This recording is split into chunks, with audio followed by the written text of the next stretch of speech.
Good evening. Today is the 12th day of January 2017, and we continue with our series, Explorations in Savitri, with our brother Alok.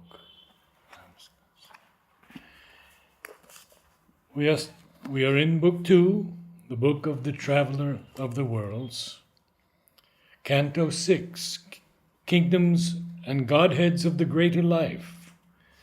And we are now towards the bottom of page 188.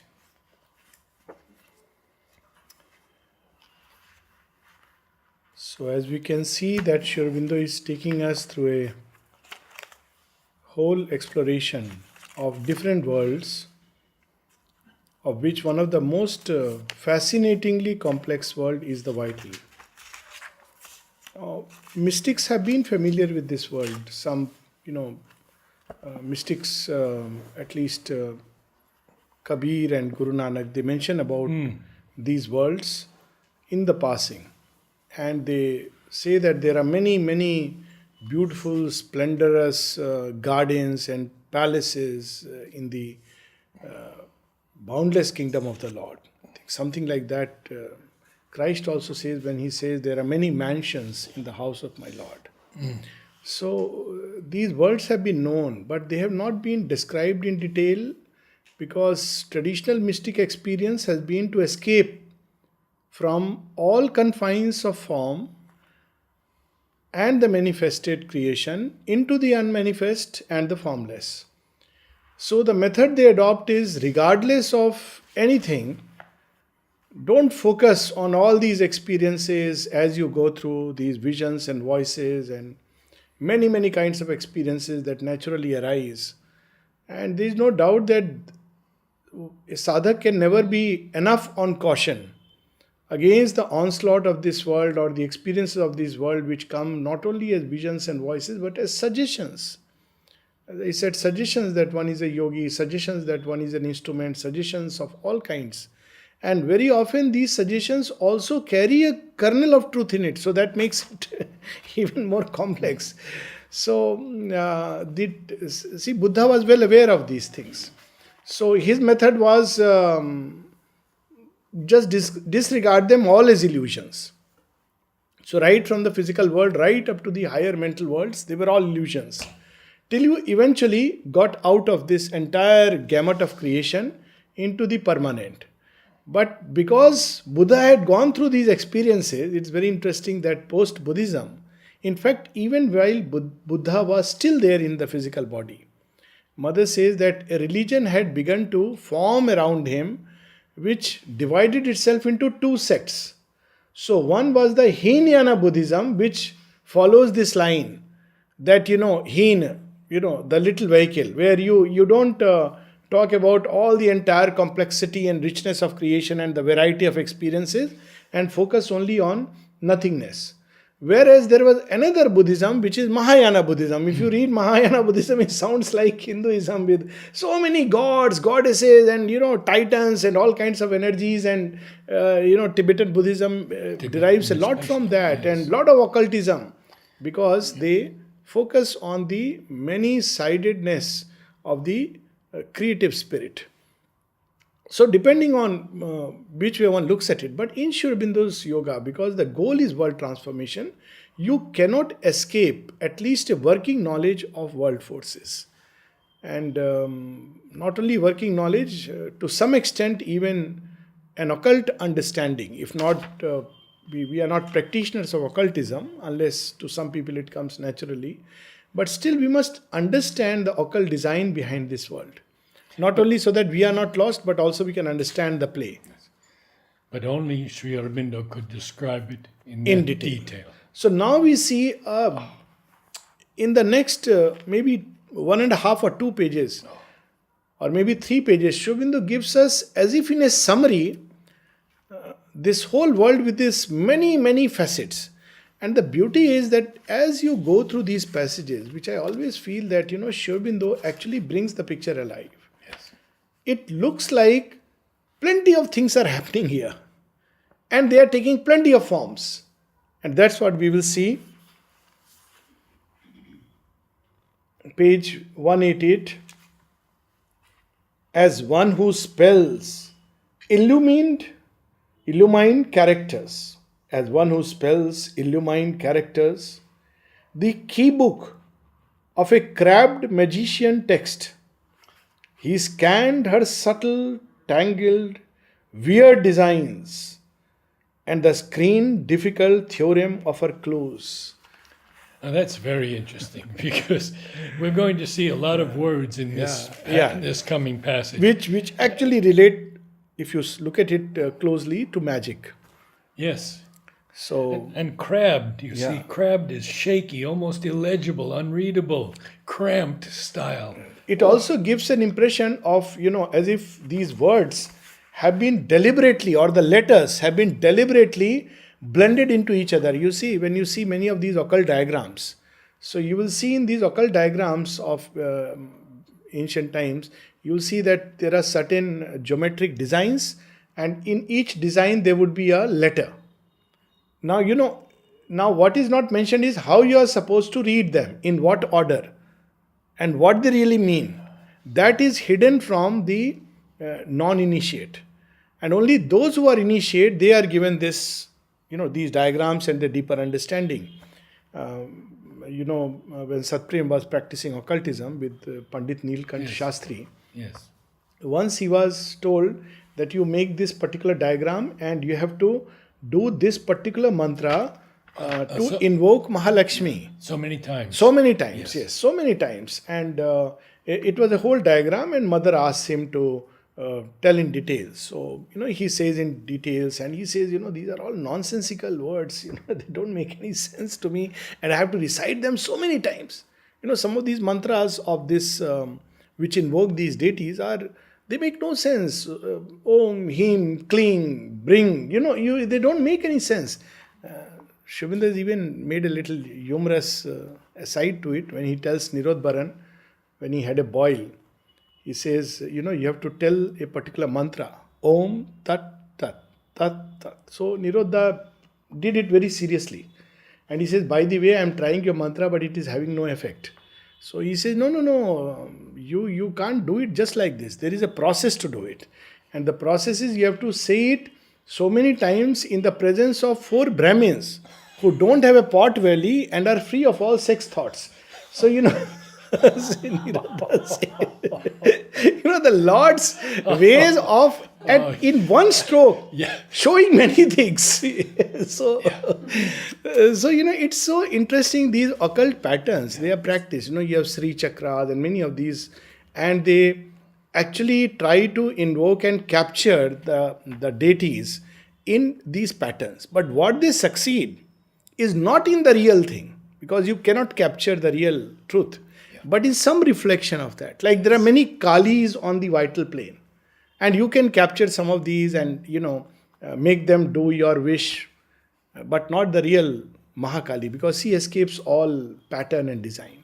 So here, this crabbed magician text, traced in the monstrous sands of desert time, the thread beginnings of her titan works, watched her charade of action for some hint. So, this the whole procession, and you have to understand what it really means. And many of the dreams in the vital world are like this. And you have to see them and decipher. You have to look for some clue. Sometimes the clue is in some person. And that person is not important, but the name is. At least I have seen in my dreams, and many other persons I have noticed that the clue lies, in the name of the person. So the name of the person stands for something, and the vital world use that part and throw up a whole image. Now you have a clue, but if you take it's that person, then you are grossly misled. These are very different dreams from the higher mental worlds, where the symbol is far more clear. So these are read the no gestures of her silhouettes and strove to capture in their burdened drift the dance fantasia of her sequence, escaping into rhythmic mystery, a glimmer of fugitive feet on fleeing soil. Now, these no gestures. Yes. This Sri Aurobindo uses these words to convey something to us. The no gesture is a classical Japanese drama, performed on a bare stage with beautiful costumes, and these are certain gestures that are made. Yes. So interesting. No gestures of her silhouettes. Yes.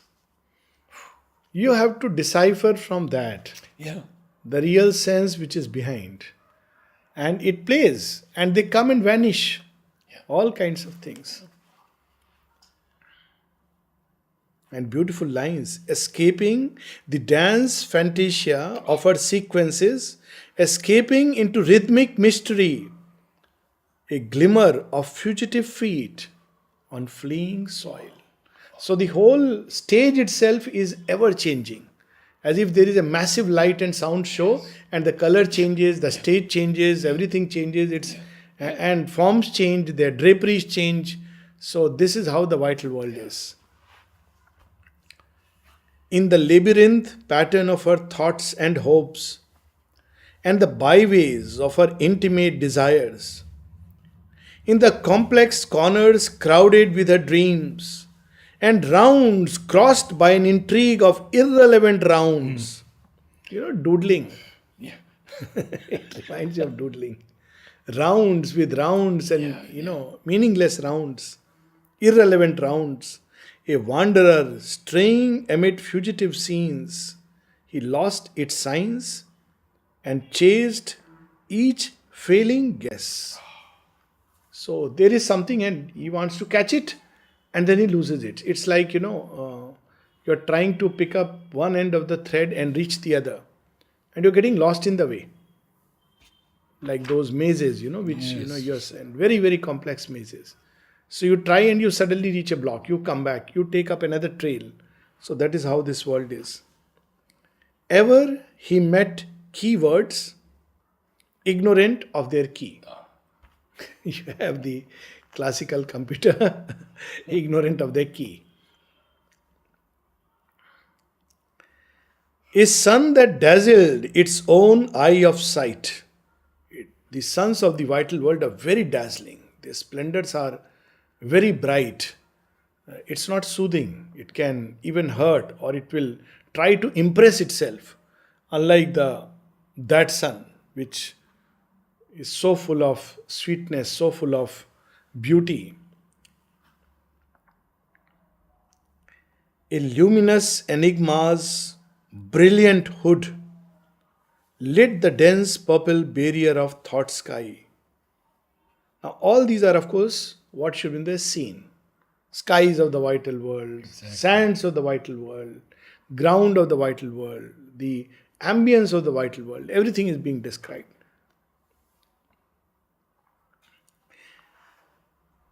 A dim large trance showed to the night her stars, as if sitting near an open window's gap, he read by lightning flash on crowding flash chapters of her metaphysical romance, of the soul's search for lost reality, and her fictions drawn from spirit's authentic fact, her caprice and conceits and meanings locked, her rash, unseizable freaks and mystery turns.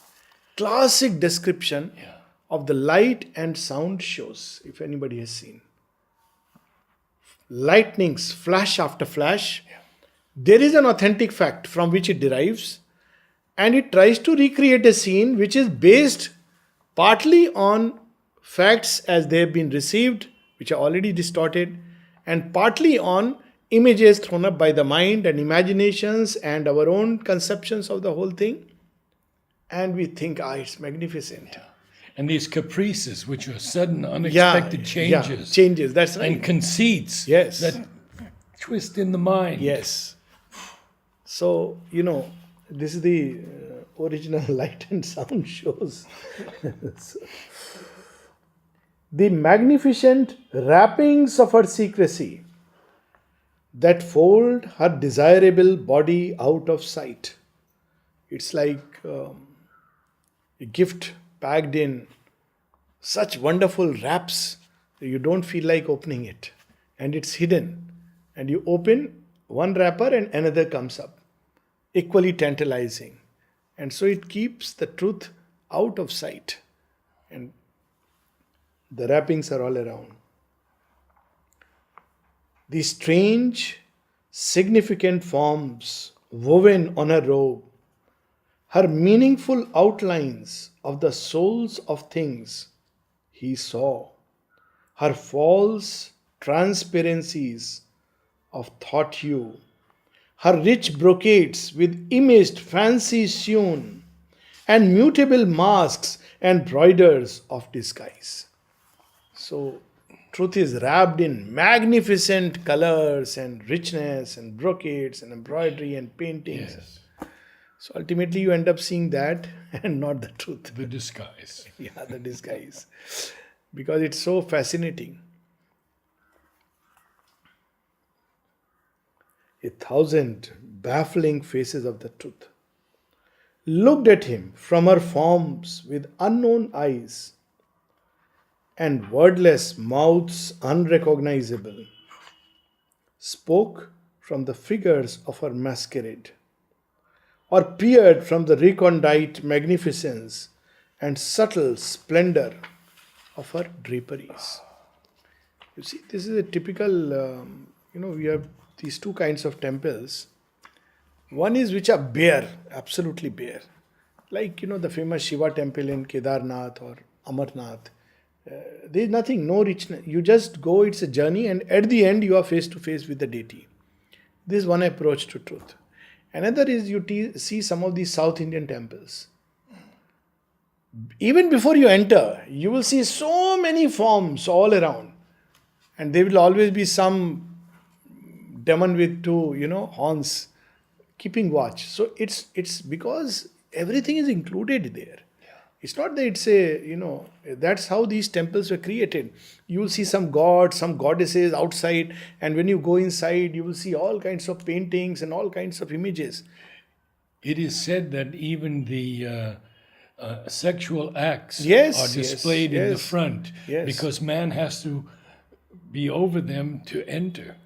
Or at least be That's purified of that's them to one enter. explanation. There is another that in that vision of truth, truth is a totality, like in Konark, the sun temple of Konark, where the beauty is that at the end you see the sunlight illumining the deity, is the sun god. But otherwise it's rich with all kinds of images and symbols, as if in that light everything exists simultaneously. And you can stop at any of these images and not go beyond. And not go beyond, yes. So it's so rich and fantastic. Sometimes people see all these designs and do not see the real deity. The deity is also draped in all kinds of The storied temple tower. Yes. And ultimately the deity is hardly visible or very some small, and you are looking for it and gone. So in sudden scintillations of the unknown, inexpressive sounds became veridical. Ideas that seemed unmeaning flashed out truth. So we were talking about these sounds, particularly in these worlds. You have all these mantras, which are nothing but sound symbols. And each of these sounds expresses a deity or a force or a power. And became veridical. Became true. That's true. So that's how these whole world operates. And see how Sri Aurobindo uses scintillations, flashes, sparks. Yes. And then he uses the word flashed. Yes. Flashed out. Voices that came from unseen waiting worlds uttered the syllables of the unmanifest to clothe the body of the mystic word and wizard diagrams of the occult law. All these In Tantra, they are used a lot, all these various forms, geometric figures, and patterns. Jung emphasized a lot on these and he called them mandalas. Yes. So, many of these are basically, as I said, any of these experiences in the vital world can create a sect. It has that power. So, you see one side, the geometric patterns, and you can create a sect where you have a sacred letter or a sacred mantra and a sacred design given only to the initiate. You can have plenty of sects purely connected to the vital.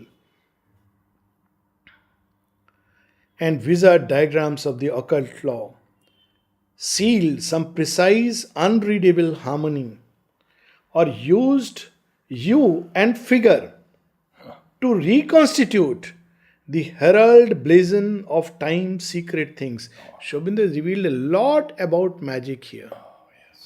Thankfully, not the details. So, look at this combination, hue and figure.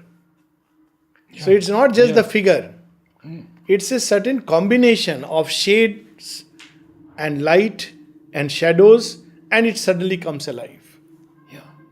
So, that's how also it operates. There was a movie, I am forgetting, where, they had a certain pattern and there were 5 elements and there was a 6th element to be found. I think the movie's name was 6th Element. Maybe I'm mistaken. I have forgotten. But it was an interesting and fascinating movie about these kind of worlds where people have to stand on different corners of a certain pattern. And it's not that anybody could stand on any corner. Each person represented something. And that's how it had to be. And Mother, we know, so she was a master in all these things also. And so she would use sometimes these subtle truths. So when Satprem told her about all this, now we connect to this. Yes. So she said, he said, it's so difficult to read all this and do this mechanically so many times. So Mother said, actually it's not necessary. She said he believes it to be like this, therefore it is important for him. He said he cannot imagine or cannot conceive that truth can be so simple. Mother spoke about it, that it's not necessary to do it in this way, in so many ways, but this is how the tradition has worked. And when she meditated with him, yes, of course. You remember that? She said he went very high but then stopped. There was something which he could not, the barrier he could not cross. Yes. And he used to always feel that people here, they are not doing yoga because, his idea of yoga was to, wear a certain dress, do a chandan, do puja, spend a lot of time in meditation, etc., etc. So he couldn't understand that what is this yoga going on. Though he, of course, could sense that the Divine Mother is divine. That much good sense he had. Yes. But he couldn't understand the working going on. And when he mentioned this to the Mother simply laughed. And then she said he cannot understand because he is moving in that world. The herald blazon, coat of arms. Yes. Of time's secret things. Yes. Wow. Inner green wildernesses and lurking depths. What a lovely suggestion, lurking depths. You almost, it brings to the eye, something which is, you get a sense it's there. And when you go, you suddenly see, yes. Almost. Lurking depths. Inner thickets of joy where danger clasps delight. So, he glimpsed the hidden wings of her songster hopes. A glimmer of blue and gold and scarlet fire. So you see a play of colors, even colors which one can mistake for the supramental, blue and gold and scarlet. I remember, in Delhi, some of us used to study near one of Aurobindo relics which were in the open. And they used to have a lot of pranic healing stuff going on. At the ashram? Not the ashram, the society center. Okay. And the pranic healing stuff were in their own world where, there were some very great people who could do magic and cure and heal. Now that whole movement has collapsed, but that time it was a very big thing. And we were in our own world saying, look at it, in such a wonderful place, what is all this nonsense going on? And one day we overheard a very interesting conversation. Some new entrant had come. So there was a new course going on. You had to pay 2,000 rupees and get enrolled in 2 days pranic healing course. Then another was you pay some more money and there was a 10-day course like that. So this was a 2-day course where after the course, they had tea and all. And so one of the new entrants, actually we were sitting there and we couldn't help but overhear the conversation because the teacher and this new student were standing in close, hearing distance. So he says, when I I was doing this pranik, I saw the golden light. He said, yes, you have already arrived at the supermind. And we couldn't help but burst out laughing. So, so they quietly moved away. But this is true that, he didn't use the word golden, I'm sorry, orange light. So, but he could have well seen golden. I mean, it's all the same. Aurobindo says, now, the true, because we have not seen the original. So it's the same thing, people can dupe you with that this is the original diamond, this is the, original sapphire, because unless one has seen the original, they are perfect in copying it. So all kinds of colors.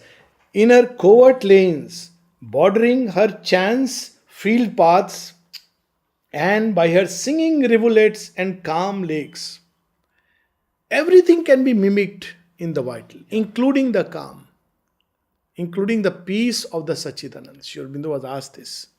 He said, everything that you find in the divine, including the peace of nirvana, can be mimicked by the vital world. And here you find it's almost like earth. Yeah. I mean, you have of course, lanes and field many paths of these, because rivulets. rather what we see on earth is a pattern drawn from there. That's why Aurobindo says earth's greatest art is heaven's copy. Yeah. So everything that you find on earth is found in a much more beautiful way in the vital and the subtle physical world. Yes. There you see the original actually. Generally you see distortion here, except once in a while, as today Lyra was pointing out about mother mentioning the rose. And she said it's a fiery rose. And then she said, you don't find such a beautiful thing even in the highest worlds. So there are few things here which you don't find even in the higher worlds. And it's an amazing. Of course, there are things which are here which you don't find. For instance, the soul. So there are, and I think, suppose because of that, because Aurobindo has used the word rose as love for the divine or surrender, which are powers and qualities of the soul. So it's quite understandable that one may not find it in the higher worlds, that intensity. He found the glow of her golden fruits of bliss and the beauty of her flowers of dream and muse. As if a miracle of hearts changed by joy, he watched in the alchemist radiance of her sons the crimson outburst of one secular flower on the tree of sacrifice of spiritual love. What a wonderful line. How beautiful. Tree of sacrifice of spiritual love. So what is secular? It is spirituality sacrificing itself to clothe itself in terms which are more human, more understandable to our mind. It has sacrificed itself. Tree of sacrifice of spiritual love. It has annulled itself, hidden itself, and it has taken a hue and a form and an idea which is more comfortable for us. So ultimately in the higher truth they all meet together. So that also we find there in the vital world. In the sleepy splendor of her noons he saw a perpetual repetition through the hours. Thoughts dance of dragonflies on mystery stream that skim but never test its murmurs race. So these dragonflies in the night and along a rivulet or a stream, they come and go, and as if they are dancing over the stream. But they never really touch it or flow with it or go deep into it, though it appears from one end to the other. But that's the image that Sri Aurobindo brings. And that's why some of these images, you see, that is the other part of it. Some of these images do nourish and nurture the life energy in us. And it's because they are projections of the vital world, sometimes of the higher vital worlds. So you sit near a rivulet and hear its sound, it nurtures you. Or you watch this play of dragonflies, or you just look at a garden with flowers and trees, and it nurtures you. And mother says, sit against a big Yeah, tree. big tree, and it can nurture you.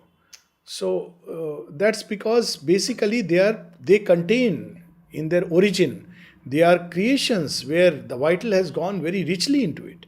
Of course, they draw their ultimate breath and creative joy from the spirit, but the forms are typically vital. And so we can actually, when these forms are projected on earth, we can actually enter into something of the vital joy and the vital energy through these. So the age-old remedy to treat all kinds of maladies from tuberculosis to depression by a change of place may well be true. Though nowadays man has gone everywhere and all places are polluted because of man's presence. But I do believe that if one withdraws into seclusion for a while into such places, one comes back rejuvenated because they embody. In nature you go and you feel a kind of a joy because it contains that joy.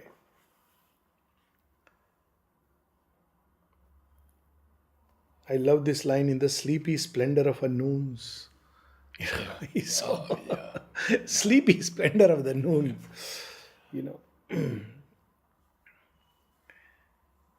And heard the laughter of her rose desires, running as if to escape from longed for hands. Running as if to escape from longed for hands, jingling sweet anklet bells of fantasy. So look at roses swaying gently.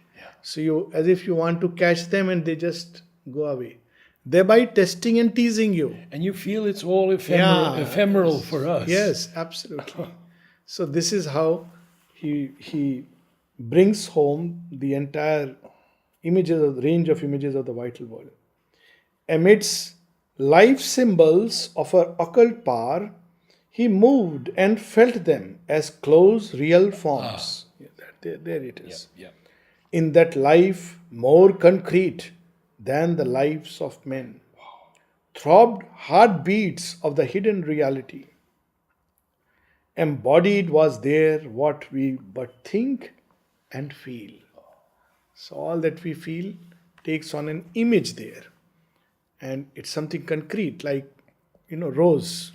Love would take a form of a rose. So this is how, and many of these symbols are even used today. Like when we go to people and, gift some of these flowers. They're basically symbols of nature in its creative joy. Self-framed, what here takes outward borrowed shapes. This is what we were talking about. So there it's there as a, almost a perfect reality. Here, borrowed shapes. So what happens, things get smudged. They don't give that kind of feeling. There is a wildness, there are mixtures, but there is hardness. You don't see these roses swaying like this so beautifully, for example. But there you see it. Probably there are roses without thorns. Who knows? A million notices on one stem. Yes. So all that you see in that vital world, and they project here. And beyond it, in her highest heights, a comrade of silence on her austere heights. Accepted by her mighty loneliness, he stood with her on meditating peaks. Very powerful lines. Ashwapati has gone right up to the top. And now he stands with this power of life, the deity of life, at her very highest. And she's meditating. And what is she meditating upon? She's meditating actually upon the truth, from whom she is drawing all the stores and creating forms. Alas, still in the realm of ignorance. So that's why we have in Indian thought two types of Maya, Vidyamayi and Avidyamayi. So Vidyamayi Maya is that part which is that mother who is still in contact. Both are at the level of the cosmos. or the cosmic self. So she is the one who is still in connection with the oneness. But the avidyamaya maya is someone who is not yet in touch of the oneness but is trying to create oneness because he feels and senses it within. So, you have these two kinds of form makers in Indian thought. So, here she is meditating where life and being are a sacrament offered to the reality beyond. So, what is she doing? What is her tapasya? All these forms she is creating and showing. All these forms she is creating and showing. To get a sanction, a smile, a look, a glance of the divine beloved. And how the divine mother could, like people here, they would make things and take it to the mother. And how the mother could see and know. I think Vasudha Ben recounts this story. I may be mistaken. No, it was Sahanadi or Vasudha Ben. I may have forgotten. But the story is there, which is true. That she had embroidered something and taken it to the mother. And mother liked it very much. She said, this one has been made in a state of offering. So she could make out whether something has been made in a state of offering or it has been made just like I have to do a job and it should be perfect, good looking and just gone and offer. I think she said even every stitch. Every stitch has been, yes, that's it. And which was very true. And the person said, yes, this one I had made that way. Yes. So look, the same thing, she's offering all this creative impulsion. Now, what a grand yoga is taking place. And where are we? So life, all this creative splendor is offering to the... I would like to share a story. Yes, please. It was sometime in the mid-60s. I had the inspiration to learn how to hook a rug. And I hooked the rug in Mother's symbol, in blue and white, and sent it to Mother. And Amrita wrote back and he said, Mother was so happy to receive this. She began using it for her feet immediately. My God. What a joy that was. What a joy. So this is her, that's how she draws an urge from there. And saw her loose into infinity. Her hooded eagles of significance, messengers of thought to the unknowable. So now on the highest peaks, suddenly these eagles are as if emerging out of the unknown, entering into the realm of life. There is a whole creative movement, and again the whole thing is offered back to the infinite, into which she is eventually merging. What a lovely image this is. Identified in soul vision and soul sense, entering into her depths as into a house, all he became that she was or longed to be. He thought with her thoughts and journeyed with her steps. This was necessary for both Sri Aurobindo and the mother. Yes. Mother speaks of many of her experiences in Algeria. She said many of them were in the vital worlds when she had to go through it.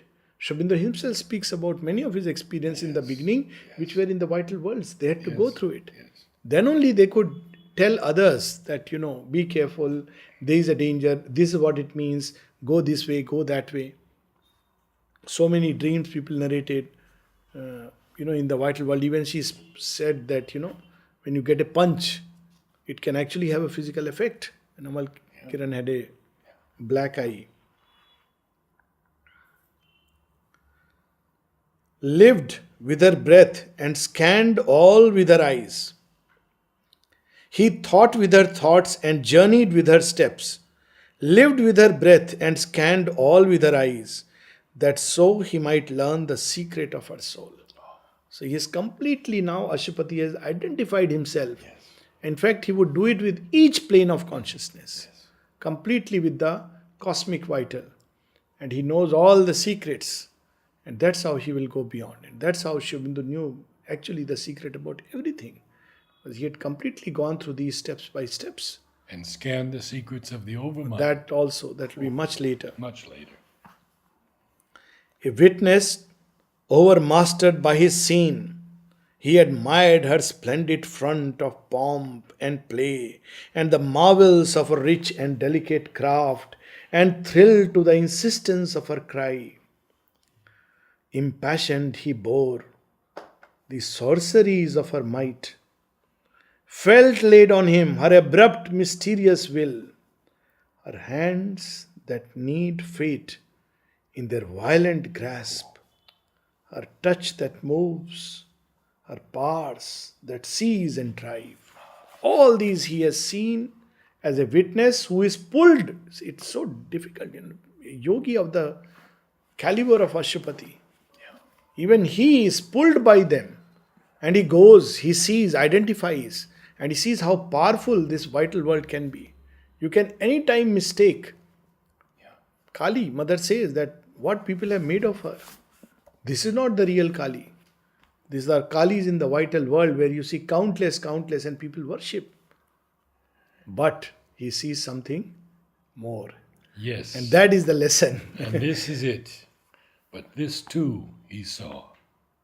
Her soul that wept within, her seekings vain that clutch at fleeing truth, her hopes whose somber gaze mates with despair, the passion that possessed her longing limbs, the trouble and rapture of her yearning breasts, her mind that toils unsatisfied with its fruits, her heart that captures not the one beloved.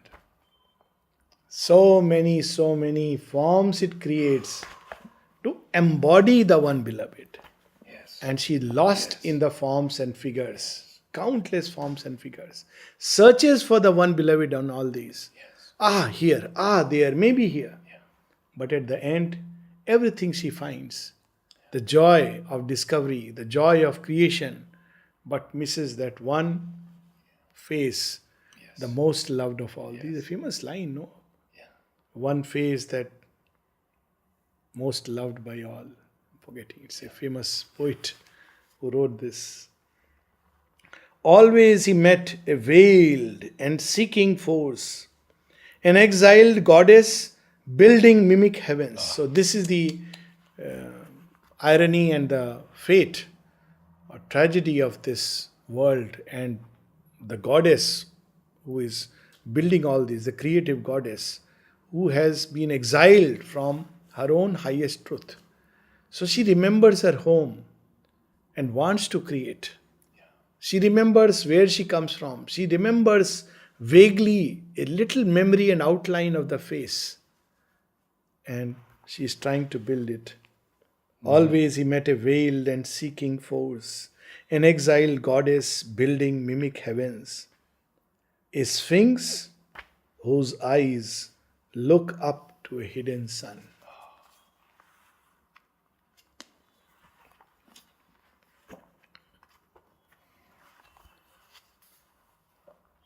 So we stop at page 191.